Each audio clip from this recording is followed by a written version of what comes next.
गांव के किनारे बसी एक पुरानी हवेली की कहानी थी, जिसे सालों से वीरान माना जाता था। लोग कहते थे कि उस हवेली में एक आत्मा का वास है, जो रात में भटकती रहती है। कोई भी उस हवेली के पास जाने की हिम्मत नहीं करता था। गांव में यह अफवाह फैल गई थी कि जिसने भी उस हवेली में कदम रखा, वह कभी वापस नहीं आए।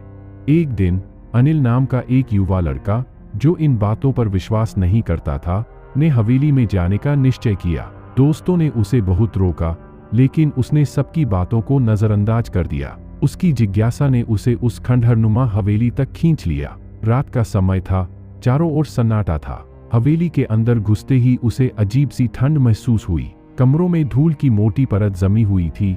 खिड़कियों से हवा की सरसराहट के साथ अजीब आवाजें आ रही थीं। अनिल ने जब अंदर के एक कमरे में कदम रखा, तो अचानक दरवाजा जोर से बंद हो गया। कमरे के बीचों बीच एक पुरानी टूटी हुई कुर्सी पर बैठी एक महिला की छवि दिखाई दी। उसकी आंखें लाल जल रही थीं और उसके बाल बिखरे हुए थे। महिला की आंखों में गुस्से और दर्द का मिश्रण था। अनिल का दिल जोर जोर से धड़कने लगा। महिला ने धीरे धीरे अनिल की तरफ देखा और बोली, तुमने मेरी नींद क्यों तोड़ी? मैं वर्षों से यहाँ कैद हूँ, एक अभिशाप के तहत। अनिल डर से कांपने लगा, पर उसने साहस जुटाकर पूछा, तुम कौन हो? महिला ने जवाब दिया, मैं इस हवेली की मालकिन थी, लेकिन मेरे पति ने धोखे से मुझे मार दिया।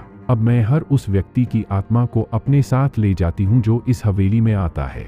इतना कहते ही महिला की छवि अचानक हवा में गायब हो गई और कमरे की दीवारों से खून टपकने लगा। अनिल को समझ नहीं आया कि वह क्या करे। उसने दरवाजा खोलने की कोशिश की, लेकिन वह नहीं खुला।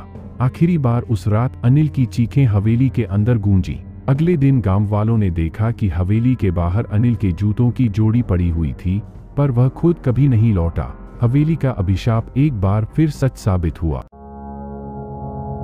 इसी डरावनी कहानियां सुनने के लिए हमारे चैनल को सब्सक्राइब करें।